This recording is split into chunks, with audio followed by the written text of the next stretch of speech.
Hello, everyone. Welcome to today's webinar organized by Funds for NGOs.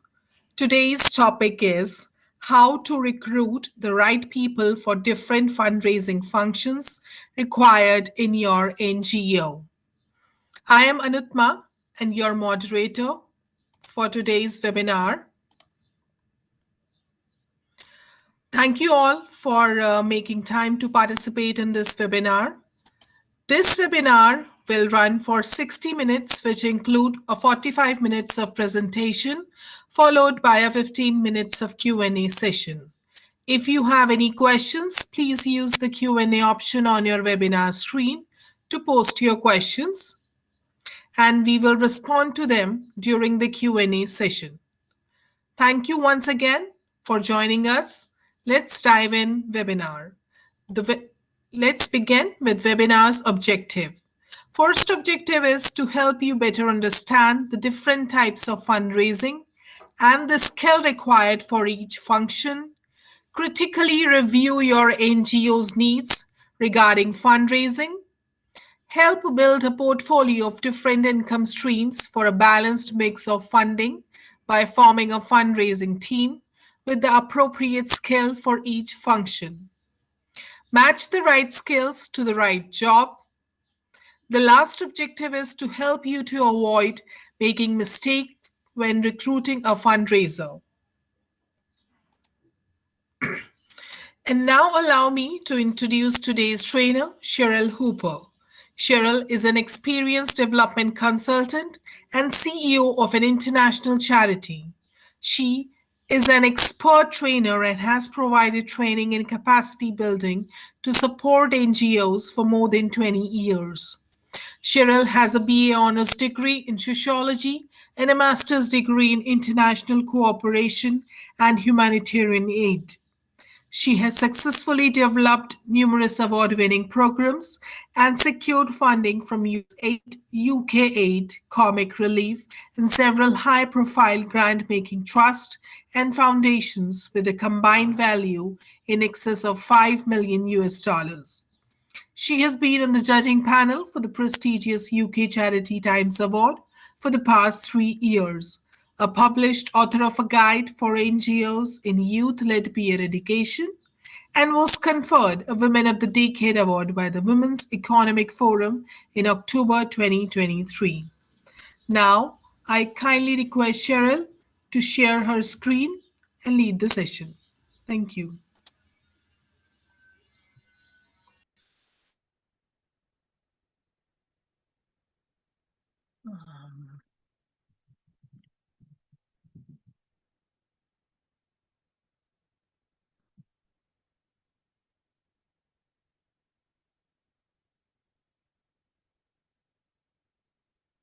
Hi, hello, and a very warm welcome to everybody. Thank you so much for joining me today.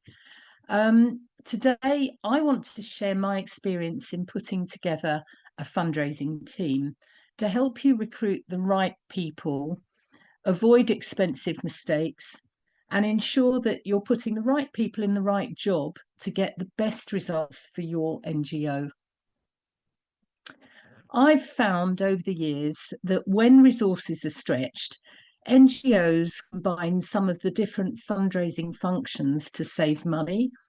Sometimes this can work, and I have come across NGOs with limited resources who employ one person to be responsible for all fundraising functions.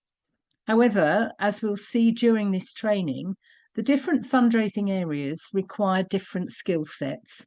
And most often, if you recruit one person to do everything, it's likely that they will end up focusing on what they enjoy the most and what they do best. This can result in many of the other fundraising areas either not being done or not being given a sufficient time. Therefore, when you begin to look at your fundraising needs, think very carefully about the skills required for the area that is most important for your NGO and which you think has the most potential to be successful. In this training, I hope to help you understand the different types of fundraising and the skills required for each function, critically review your fundraising needs, and identify which is most important to you. And then when you do recruit, I'll give you some tips and guidance on how to match the right skills to the right job function. So let's take a look at the different fundraising functions. Some of these you'll be familiar with, others you may not be aware of or have never considered. Often, international NGOs see institutional funding as being the most important area. But remember, institutional donors are very rigorous and funding is very competitive. And you'll see from this diagram that I've outlined the other fundraising areas you may want to develop. So at the top half, you will see the functions of institutional fundraising, trusts and foundations fundraising, and corporate fundraising. All those functions require a degree of technical know-how and experience, whilst the bottom half of the circle shows the functions of community fundraising, schools fundraising, and individual giving. But the thing to keep at the top of your mind is that the different functions require different skill sets. At the end of the day, it's important to play to people's strengths. This means that it's important to allocate each role to the person with the correct skills. Whilst you may think that somebody could be good for a certain job, but doesn't quite have the skills and could be trained, it's always possible that even after training, you may not get the quality of work you need, simply because they're not inherently suitable for the job. So before you start, carry out an audit of your NGO's fundraising needs and the skills that you currently have within your own team. Are people in the correct job role? Do they have the required skills for that role? What are their skills and attributes? And would it be a good idea to restructure that team? Think about fundraising functions you want to develop and which have the most potential to be developed. For example, if you're based in a local community with networks to businesses, you might feel that corporate fundraising is an area worth pursuing. And of course, with the current freeze on USAID funding and projects and a real uncertainty over funding opportunities, now is the time to also consider how to develop other fundraising areas such as individual giving, and think about what skills might be needed for this. So taking the fundraising mix in the previous slide, let's look at each area of fundraising to consider how we might recruit someone suitable for each role and how to lower the risk of appointing the wrong person. So institutional fundraising refers to securing grants from institutional donors like USAID, UKAID, or other international funders, or the European Union, for example. Usually, grants from government donors are highly competitive. On the whole, they are in response to a specific call for proposals and can be a three-stage process, beginning with a concept note, which, if successful, would be followed by an invitation to a full proposal. And then, if successful at that stage, the grant would be awarded after extensive due diligence. Funding can be multi-year, and as a result, the grant size can be quite large. It's for this reason that many NGOs want to secure government grants. So just think about what would be required to be able to submit a high quality application for a project to a government donor like USAID. At the top of the list is high quality written skills with fluency in English. This is a key requirement of many large donors, so don't underestimate the need to be able to write convincingly in English. These applications are often responding to specific areas of need that have been identified by the donor. For example, women, gender inequality, COVID-19 and its impact, youth, and so on. Therefore, to write a strong proposition, it would be necessary to have somebody who has a good understanding of development issues and the ability and technical knowledge to design a programme or understand how to present your existing programmes. Often, opportunities and calls for proposals can be advertised with a very short deadline. Therefore, anybody responsible for developing an institutional funding application must be able to work under pressure and to deadlines. A high level of detail is required in these applications, and when presenting a complex programme, it's important that the proposal is developed logically and the order of information makes sense. Lastly, whilst a log frame may not be required in the first stage concept note, it's more likely that it would be expected in the full stage proposal. Therefore, technical knowledge of programme design and an understanding of programming should also be a key requirement. So here you'll see that I've detailed the key skills required for this role. But we all know that often people in an interview, with the best of intentions, tell you what you want to hear. This is why it's important to find ways to verify what they tell you and how to look for signs that are encouraging. Taking the skills from left to right, we can see that the first one is high quality written skills and fluent English. Well, apart from observing the individual and assessing their English competencies, you could also provide a written exercise after the interview. The exercise could be a recent or a past call for proposals with the guidance document. Now, you wouldn't be expecting them to write the proposal for you as part of that test.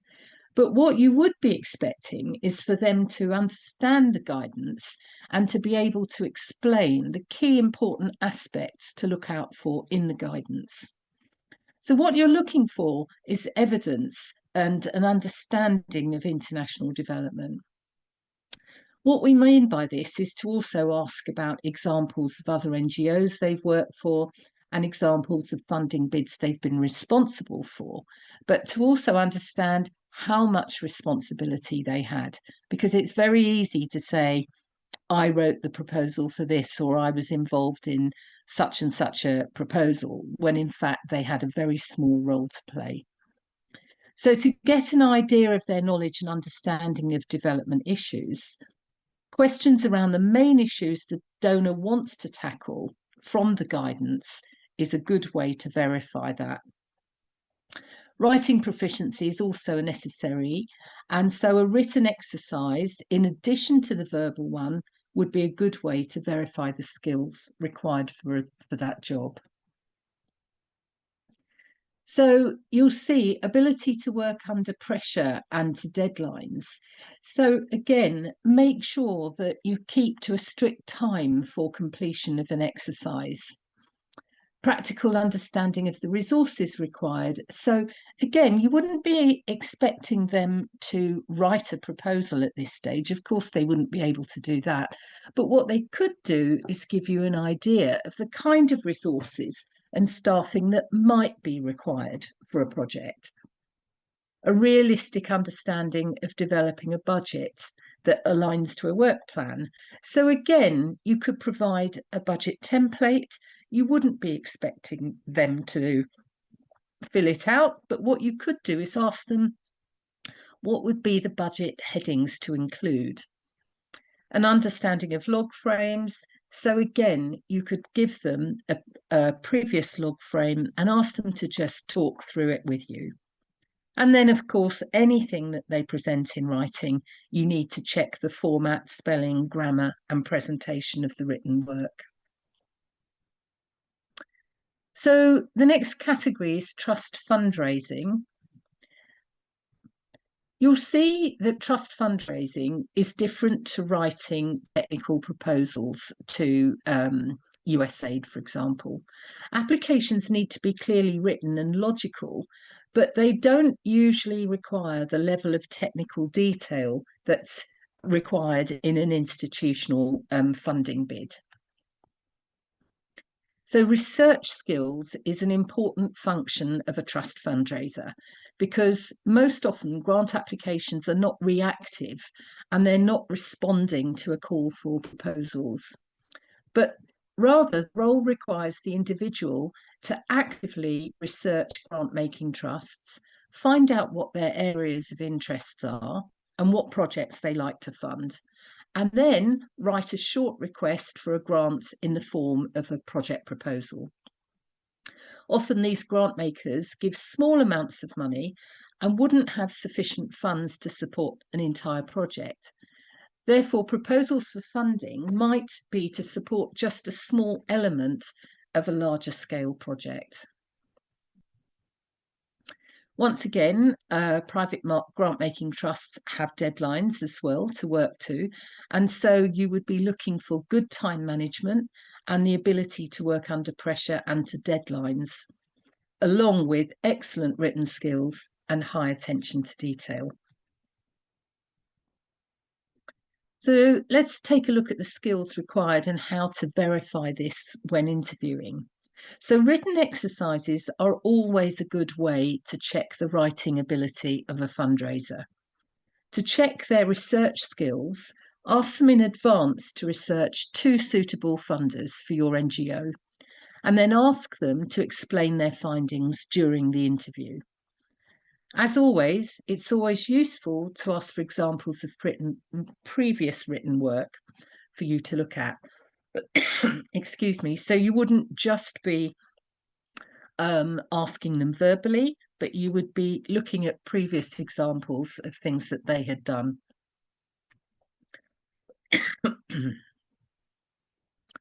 And here again, to work to deadlines and pressure, keep to a time limit for exercises. Excuse me. Have a practical understanding of the resources required. Excuse me, I've got a tickle in my throat. So you would be asking them to talk about what resources would be required for a project. And then instead of giving them a budget template, ask them how they might develop a budget. And you would be looking for high attention to detail. So let's have a look at community fundraising. I do apologise for this. So community fundraising is about raising funds through community activists, pillars of the community, but also ordinary individuals. It's about recruiting and motivating volunteers to do fundraising events and raising the profile of your NGO in the local community. So let's have a look and see what would make a good community fundraiser. So what type of person might fit this role? Well, as they would be talking to local people, engaging with individuals and groups and talking to different types of people with different backgrounds, the traits and attributes to look out for would be somebody who is sociable, people orientated, happy, confident, tactful, sensitive. They need to be flexible because sometimes events are out of working hours, office hours, and to be persuasive. So how can we verify those skills and attributes when many of them are what we call soft skills? So one of the key skills would be excellent presentation skills. So one way to verify this would be to ask them to do a presentation as if speaking to a local church group, for example. So as part of the interview, after the interviewing process, you could ask them to do a short presentation to represent your NGO. And you would expect them to have researched your NGO prior to that interview. So let's have a look at schools fundraising and what we mean by schools fundraising. Okay, so firstly, I'll clarify what's meant by schools fundraising. In a nutshell, sorry, in a nutshell, it's about securing income through fundraising activities carried out in schools, who organise with learners fundraising events and activities and donate the money to your NGO. Many schools see this as a necessary part of teaching children good citizenship and learning to give back to those less fortunate to themselves.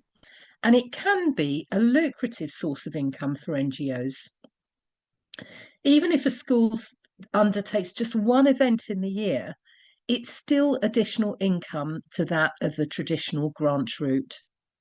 So, for those of you who are working in developing countries where often education is not free and parents come from poor communities, you could still look to developing schools fundraising by approaching international schools or private schools where parents are more likely to have more money and come from professional backgrounds. So let's have a look. So the kind of things a school fundraiser would be expected to do would be to make appointments with school heads, to agree the school talk, and then obviously to give an age appropriate talk to learners and to motivate them to do something for your NGO, to be an ambassador for your NGO, representing you to teachers and parents, and then afterwards to be responsible for collecting any money raised from school activities and transferring those funds to your NGO, and supporting the school with their fundraising by giving them information, materials, or fundraising resources as required. So what type of person would be a good schools fundraiser? Well, again, I think what we're looking at is somebody who would be people orientated, somebody who likes children and young people, who's fun and approachable. They're confident but sensitive and motivating and fun. So, the kind of person who would be good to go into schools and work with schools is probably somebody. You could have a parent who understands children and wants to do some more work with children, or even a younger person who the children can relate to. So if you decide to recruit somebody to be a schools fundraiser, look at the skills and traits required for the job, and then find ways to verify these during the interview. So ways that you might do this could be through a presentation to you, a written exercise, and practical examples and ideas on how they would engage children and teachers to do something that's fun, and to maybe even come up with some ideas that would be easy for schools to do. So before we move on to looking at individual fundraising and what that entails, let's just look at the difference between open and closed questions. So open questions are those questions which are designed to get the candidate to give you more detailed, longer responses to your questions. They enable you to look at body language, their language, and ability to listen and respond to particular questions asked. Closed questions are those types of questions that will typically provide you with a yes or a no answer and not give you the detail you need. So in an interview process, try and ask open questions as much as possible. So the kind of thing that I'm talking about, as I've said, is, can you give me an example of when you did this? What do you do about, what would you do if this situation occurred? Tell me how you would prepare a presentation. So it's that kind of thing, rather than can you provide, have you written a proposal before? Have you written a presentation before? So, individual giving refers to donations to your NGO from individuals and supporting and thanking those donors to keep them on board and keeping them loyal to you. So what you're really aiming for is long-term donations, long-term regular support, as well as one-off donations. But if you can get regular giving off the ground, then that would really, really help your NGO. And I did do a webinar on individual giving if you want to know more about that. So often, individuals who donate to an NGO and its work already have a connection to the NGO. So this may be through a founder or a talk in the community or a fundraising event they attended. The job of the individual fundraiser is to continue to keep those individuals interested in your work by sending them updates, to thank them when the money is given, and then to recruit new supporters by asking existing donors to encourage their friends and family to support. And again, the skills and traits of an individual fundraiser are similar to those of a schools fundraiser or a community fundraiser. You will see that to verify skills and ability to do the job are also a combination of written exercises, a presentation, and open-ended questioning. But what you also need to be looking out for is their ability to manage a database as well. So let's finally look at recruiting a corporate fundraiser. So sometimes the term corporate fundraising can be misunderstood. So just to be clear, corporate fundraising is about getting donations or support through a commercial enterprise, business, or company. These can be small or medium-sized companies or even multinational companies. But ways to do this would be through charity partnerships, event sponsorship, product marketing, payment for services, and grants through their corporate social responsibility programs. So the skills required for this role are very specific, and so it's important you find someone who understands the business sector or may even have worked in business and can transfer their skills. As this role has an ambassadorial role to it, where the individual would be representing your NGO to potential companies, verifying the traits and skills required is important. And so a combination of written and verbal exercises would be a good way to do this. So when setting up a fundraising team, remember that some roles need experience and specific skill sets, while others are more generic and skills could be transferred from another sector. In the top half of the circle, you'll see in bold the fundraising functions that require specific skills, expertise, and experience. In the bottom half, you will see other fundraising functions that could be acquired through the transfer of skills from other sectors. So the bottom half of the circle is the areas where potentially you could get volunteers to do some of that work if you needed to, as long as they have the right skills and experience and the traits, okay? So why is it important to fit the right skills to the right job? Well, I know from my own experience that recruiting the wrong person can be an expensive mistake and one that is really difficult to rectify. So it's really worth taking your time and be confident in your choice of candidate. So if you have a pool of candidates and you have any doubts, and you can't recruit, it's better to wait and not appoint.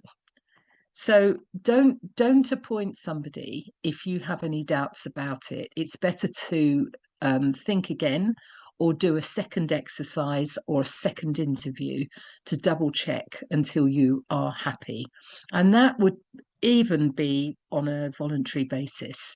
So even if you are recruiting volunteers, you should be making sure that you match the right skills and the right experience and traits to the right job. Also, any appointment should have a probationary period, which will give you sufficient time to assess an individual's competencies before making them a permanent member of your team.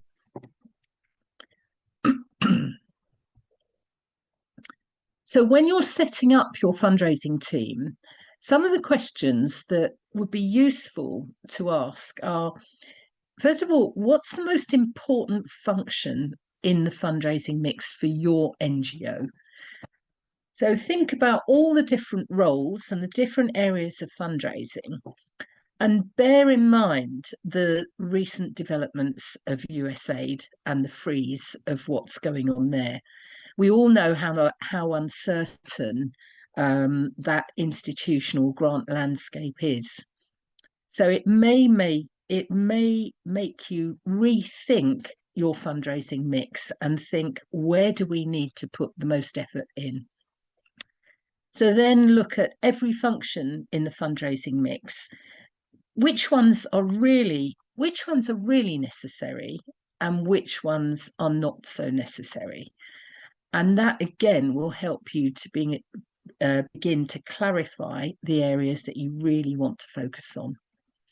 Then look at which roles require specific skills and experience, and which roles can be achieved through skills transfer from other sectors. So gradually you're beginning to whittle down the kind of person you need and the different roles you need in your NGO.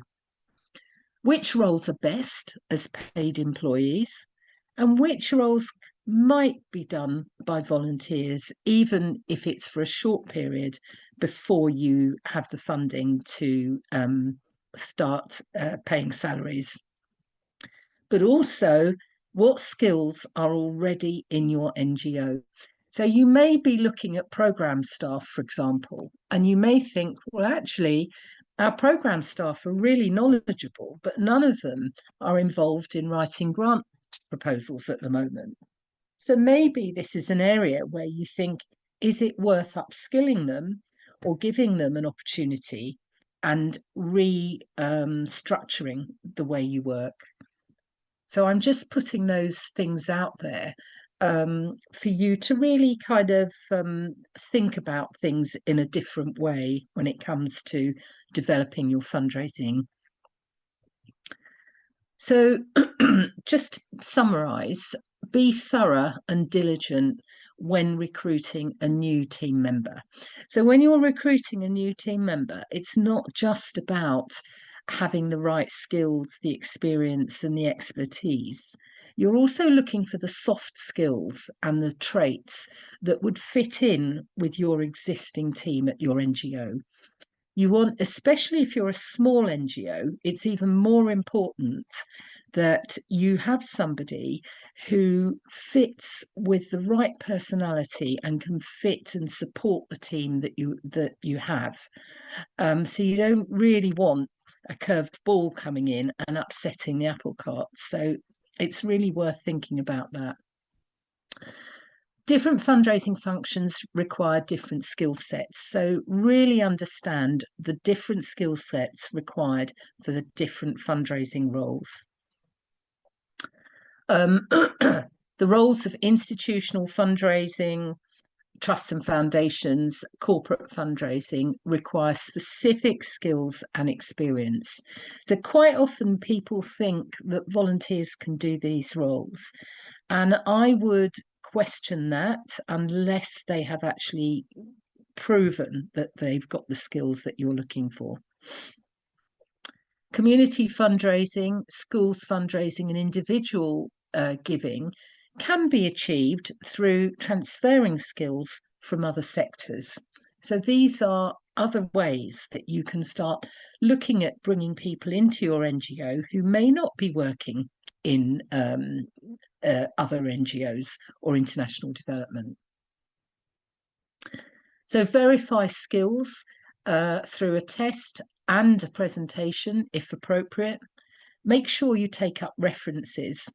And I think with the references, it's always good if you can to talk to somebody rather than just have a written reference, because again, a written reference doesn't always give you the information that you need.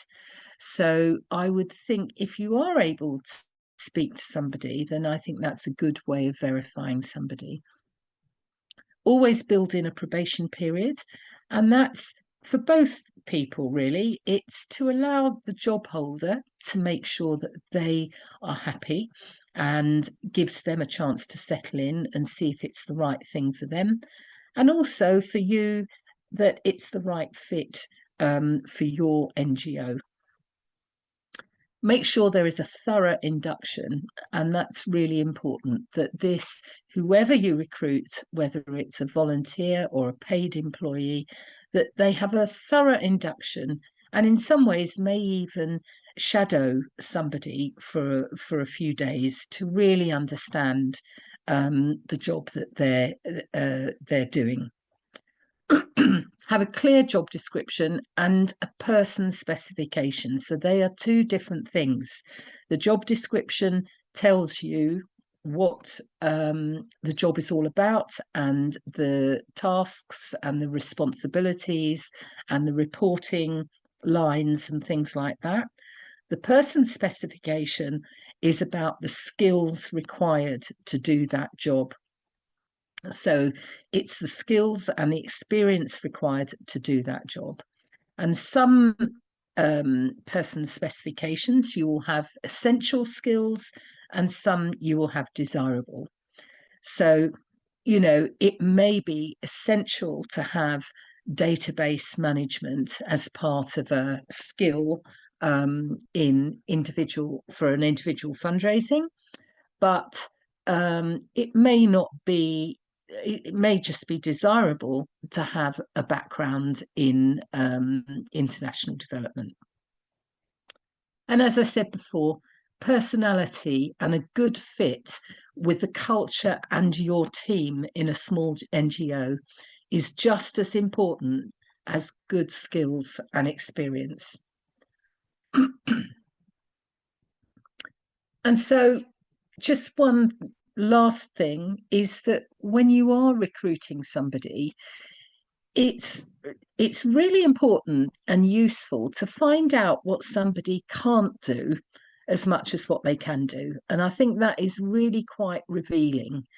So it's always good to really try and understand what areas are they weak in, or do they need more help in, or what are they not able to do as much as what they can do. Okay, so that brings me to the end of this presentation. Thank you so much for taking time out of your day to attend this training. I'm very happy to take any questions that you may have, and welcome your feedback.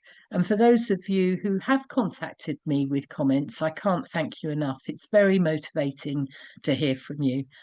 So I wish you the very best of luck with your work, and look forward to taking your questions. Thank you.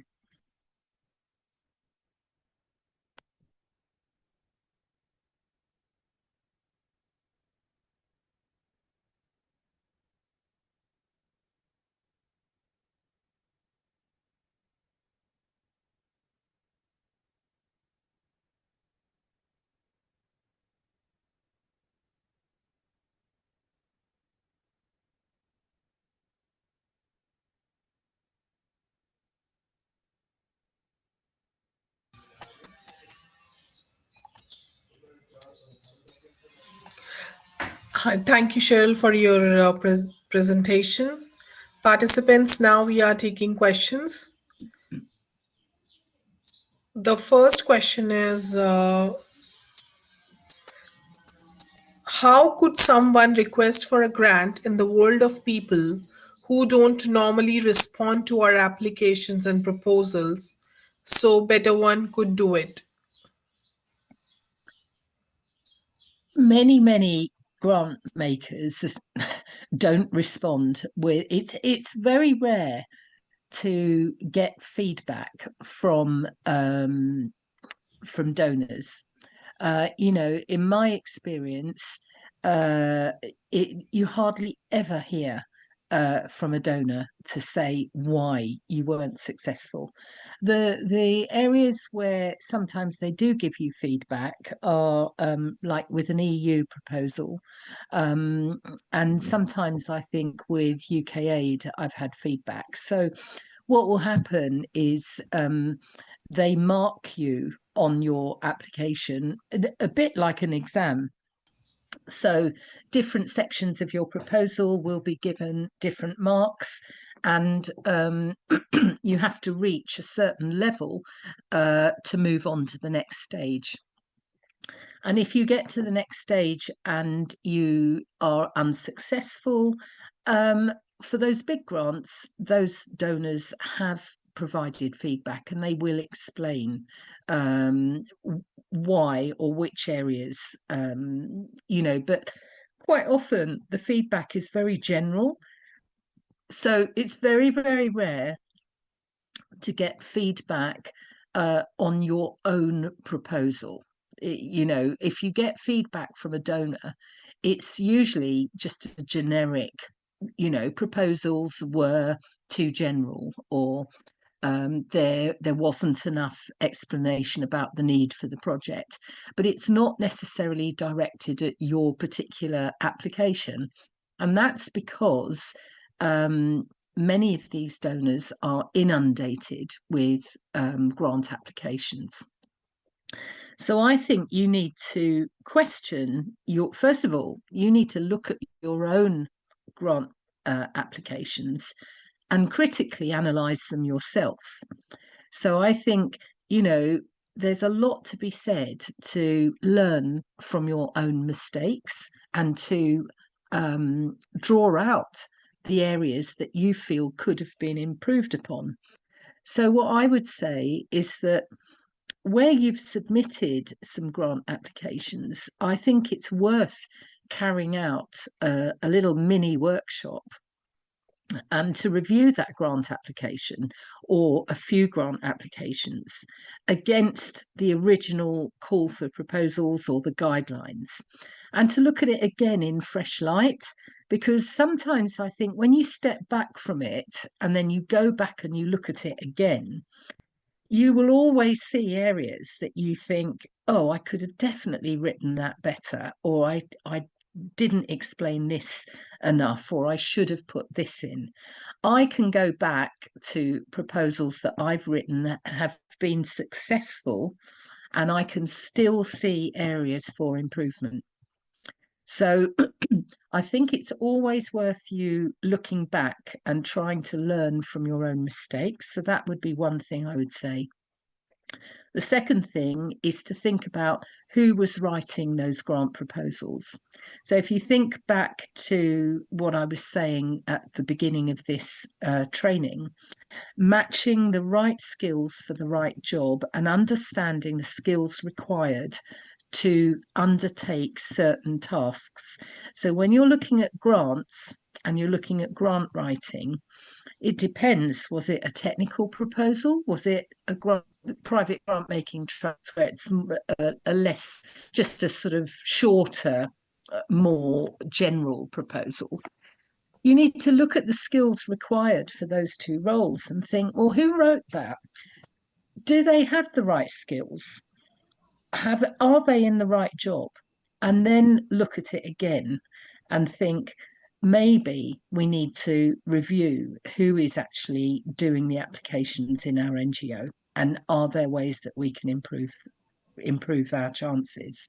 So those are the things that I would say. And I would say that don't think that because you haven't received any feedback or even an acknowledgement, that it is any bearing on the fact that your proposal wasn't written very well. It may have been a very good proposal, but it may just have been competing with hundreds of others. So I would go back, look at what you've done, look at trying to learn from them and think, can we improve on this?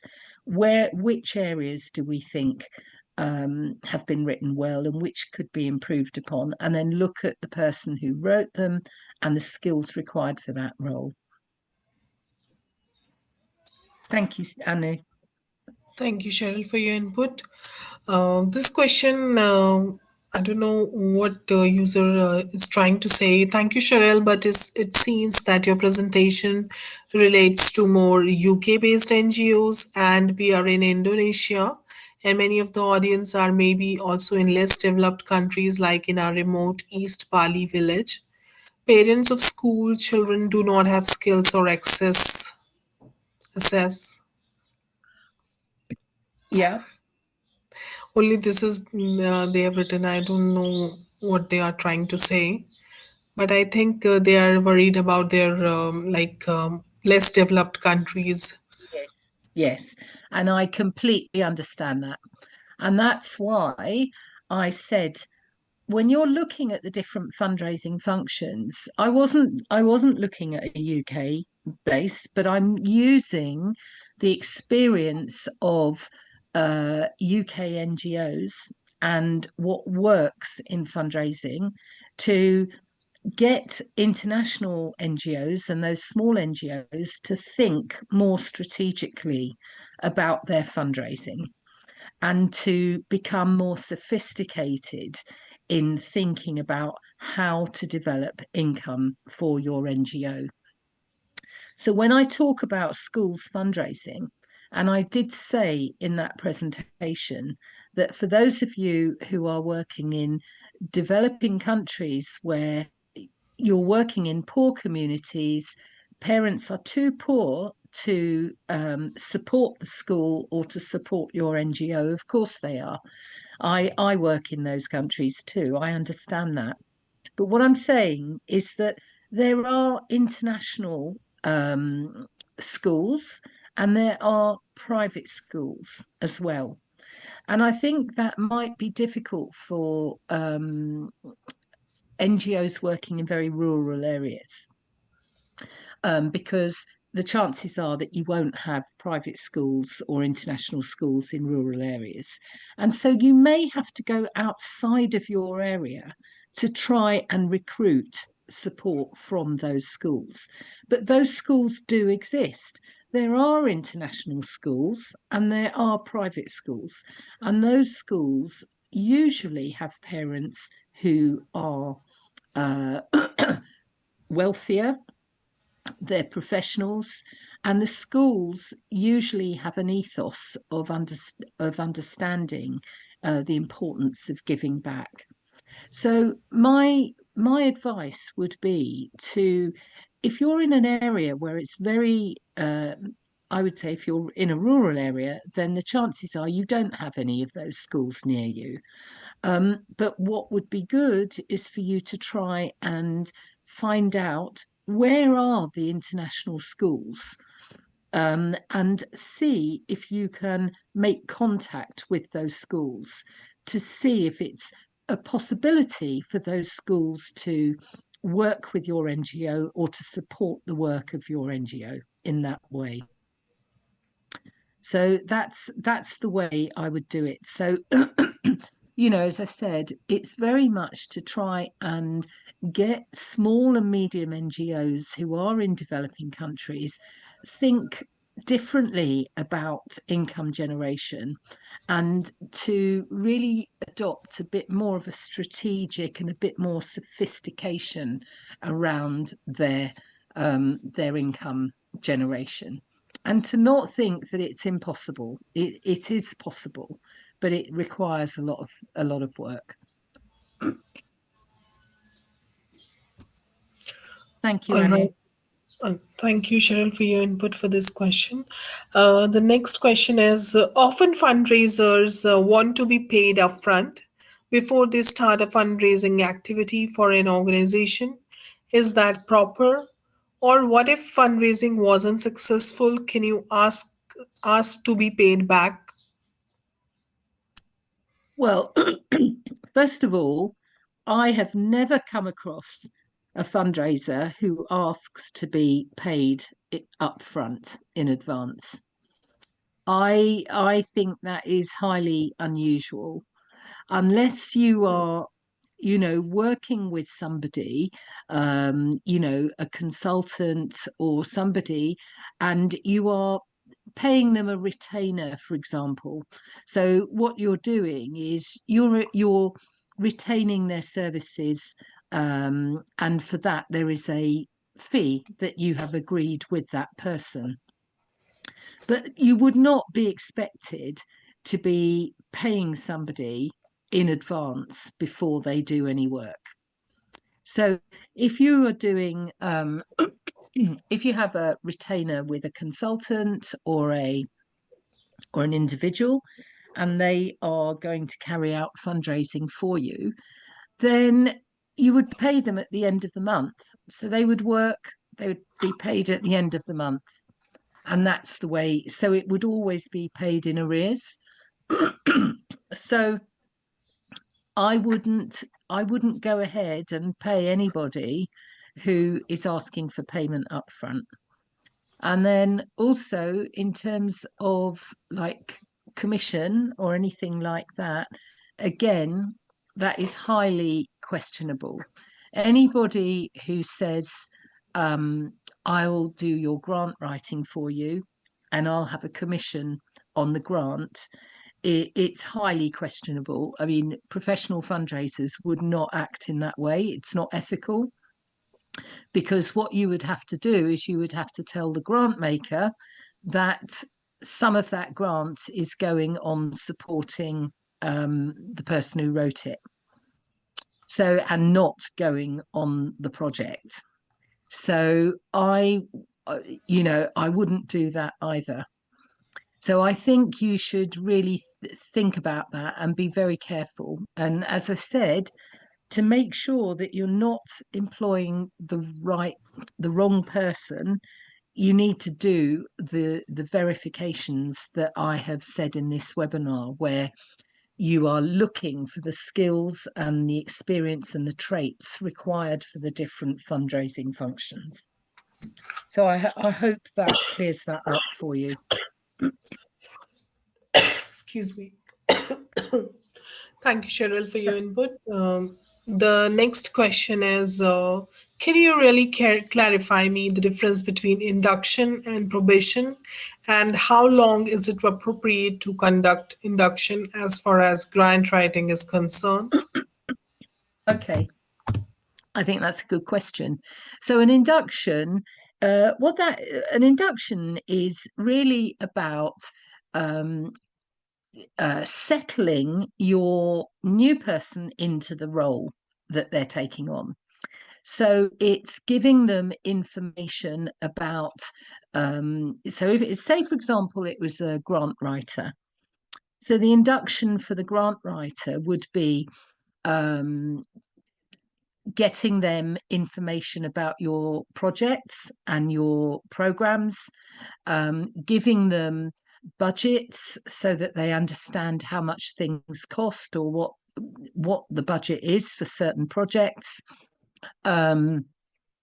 giving them background to your NGO, so any history with different funders, giving them access to your database so that they can have a look at your database, understanding your internal systems and processes, who they work with, getting to know different people in the NGO, going out in the field if they can, so that they can visit your projects and see what your projects are all about. I mean, that's ideal, but a lot of fundraisers aren't able to do that. So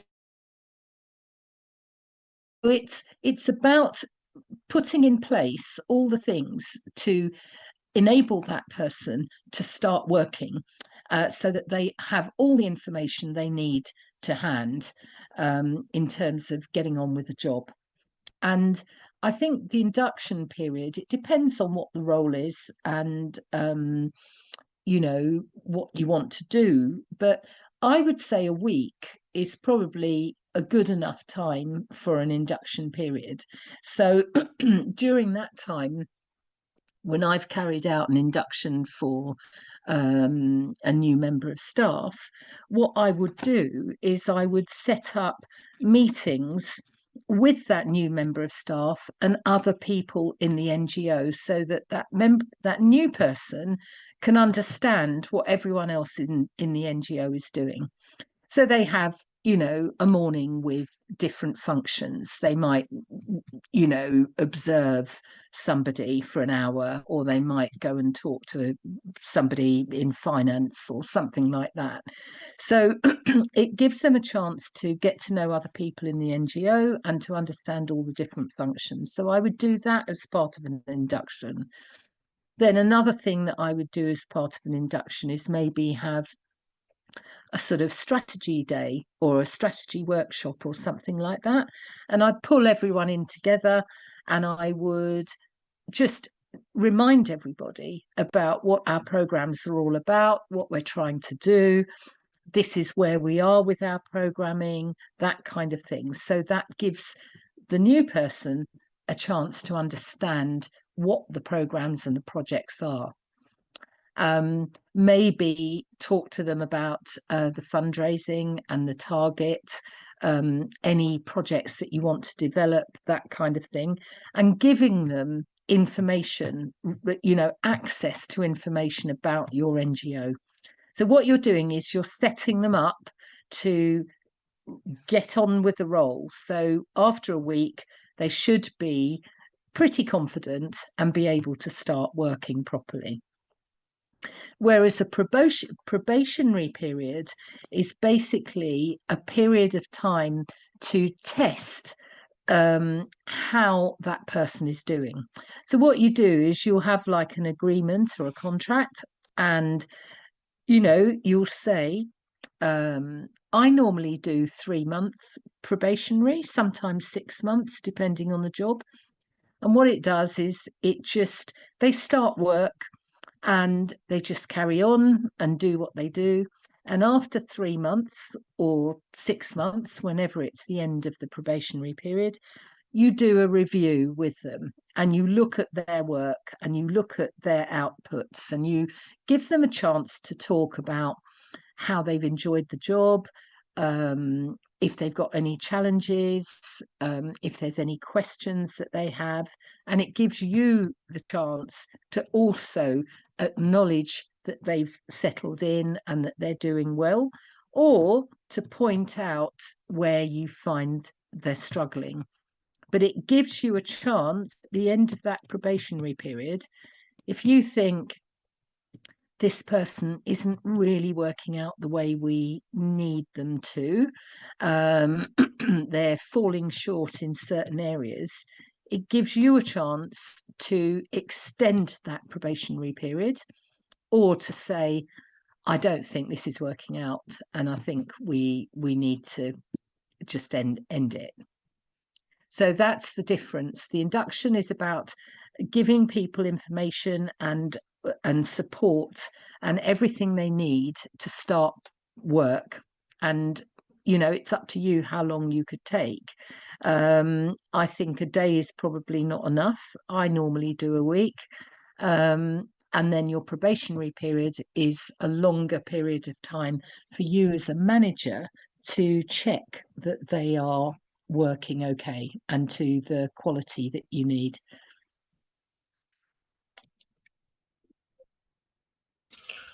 Thank you for your input, Cheryl. The next question is, what are the dangers of employing one staff to cover multiple roles in an NGO? Yeah, good question. And I think you do get it in lots of small NGOs where you have one person responsible for fundraising. So, okay, so what I would say here is this is where you really need to do that fundraising audit.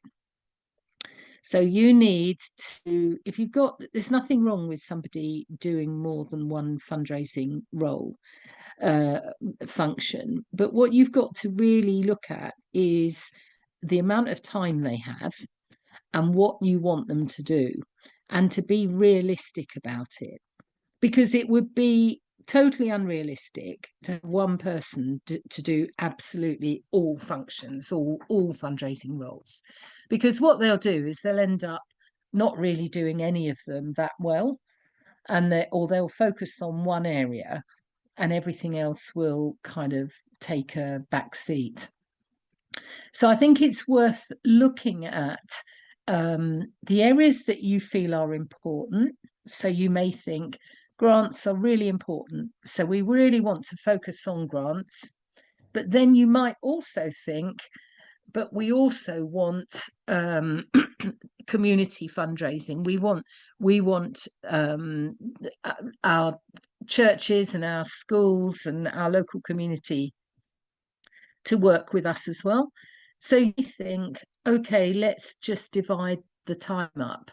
And you may say to that person, we want 70% of your time working on grants and 30% on community fundraising, or fundraising from churches, or whatever it is you decide.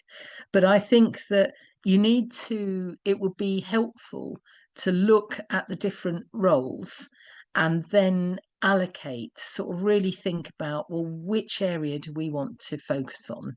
So the chances are you'll think, well, we definitely don't want to lose grants, so we need grants. So you're looking at grant writing as being a big part of that job. But then there might be other aspects that you think, well, actually, we also want to develop this. So I think just be mindful that one person wouldn't be able to do everything, and you probably get more out of them if you just chose a few things from that fundraising mix that you think are realistic given the time that they're allocated. Thank you, Cheryl, for your input. Participants, due to time limitations, we cannot cover all the questions posted here. As now we have reached the end of the webinar, I want to thank each one of you for your active participation. On behalf of entire team, we would also like to thank Cheryl for her valuable insights. Participants, please take a moment to fill out the feedback form for today's session. Your input is crucial in helping us improve. If you have any questions or suggestions, feel free to contact us at support@fundsforngos.org. The feedback form will appear on your screen in a moment. Once again, thank you everyone, Cheryl, and to all the participants. We look forward to seeing you in our next webinar. Thank you, everyone. Have a good day. Bye. Thank you. Bye.